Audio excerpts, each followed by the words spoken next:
Sebenarnya Islam itu mudah ya.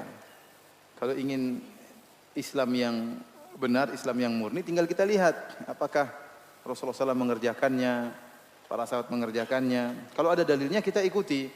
Kalau nggak ada dalilnya, mending kita tinggalkan. Saya sering punya moto bahwasanya kalau urusan agama kerjakanlah yang pasti-pasti aja. Jangan spekulasi. Kalau urusan dunia, silakan spekulasi, nggak jadi masalah. Nah, dalam syariat Islam, perkara-perkara yang pasti yang disepakati oleh para ulama sangat banyak. Contoh, kita membuka kitab Riyadhus Shalihin.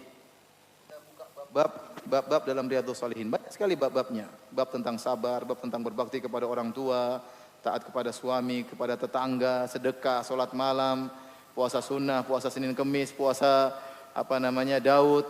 Itu yang jelas-jelas saja kalau kita kerjakan sampai mati pun tidak akan selesai. Nah, kalau yang jelas-jelas saja tidak bisa kita kerjakan semuanya, maka saya rasa apapun perkaranya, kalau suatu yang tidak jelas atau yang tidak ada dalilnya, maka sebaiknya kita tinggalkan. Ya. Jadi saya berbicara secara umum, apapun perkaranya, ya, ada ritual apapun, maka lihat dalilnya. Tanya, kalau ada dalilnya ikuti, apapun ritual tersebut. Kalau tidak ada dalilnya, maka sebaiknya kita tinggalkan. Karena Rasulullah SAW bersabda, wa khairul huda huda Muhammadin sallallahu alaihi wasallam. Sebaik-baik petunjuk Rasulullah SAW. Kalau Rasulullah SAW tidak kerjakan, maka tidak perlu kita kerjakan. Contoh, ada seorang mengajarkan kita ritual tertentu. Contoh saya sebutkan contoh seperti ada orang sholat 2 rakaat setelah sa'i. Ini saya sering lihat orang Indonesia. Disunahkan setelah tawaf sholat 2 rakaat. Setelah sa'i cukur rambut selesai. Tidak ada 2 rakaat setelah apa? Sa'i. Sebagian orang sholat 2 rakaat setelah sa'i. Kita katakan ini tidak dicontohkan oleh Nabi SAW. Karena kalau anda mengatakan ini dianjurkan 2 rakaat setelah sa'i, seakan-akan umrohnya Nabi dulu kurang mantap, kurang lengkap. Maka anda melengkapi dengan 2 rakaat setelah apa? Sa'i. Ya. Sementara para sahabat semuanya tatkala umroh tidak ada mereka mengerjakan 2 rakaat setelah sa'i. Ustaz, sholatkan baik. Iya baik, tetapi anda seakan-akan melengkapi ritualnya Nabi SAW. Nanti kalau kita bolehkan anda sholat 2 rakaat setelah sa'i, nanti ada yang punya ide lagi. 2 rakaat kurang, bagaimana kalau 4 rakaat setelah sa'i? Akhirnya kita bagaimana? Kenapa anda melarang? Jawabannya karena Nabi tidak mengerjakannya. Ingat perkataan Imam Malik rahimahullahu ta'ala. Faman lam yakun yauma idin dinan falan yakunal yauma dina.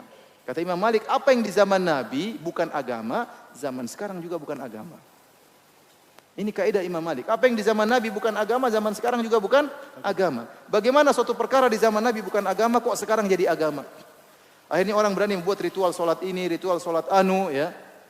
Sampai saya ditanya waktu itu, Ustadz, bagaimana hukum solat birrul walidain? Saya bilang saya baru dengar. Ya. Kalau solat duha ada, solat tahajud ada, solat birrul walidain saya baru dengar. Nah, anda kalau mau berbakti sama orang tua silakan, tapi jangan bikin solat namanya sirut apa? Solat birrul walidain. Nanti lama-lama ada yang bikin sholat poligami. Maka tidak perlu kita buat ritual yang baru. Dan ingat ibu-ibu yang dirahmati Allah Subhanahu wa taala, ada perkara-perkara yang ternyata diperselisihkan oleh para ulama.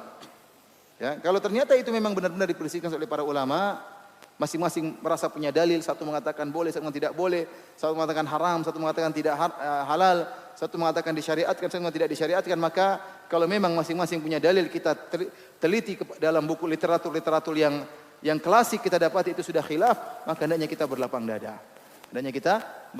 Contoh seperti kunut subuh, ya banyak perkara-perkara khilaf di kalangan para ulama. Kunut subuh, apakah bismillah dijaharkan atau tidak? Ini semua dalam ranah-ranah khilaf, maka hendaknya kita berlapang dada.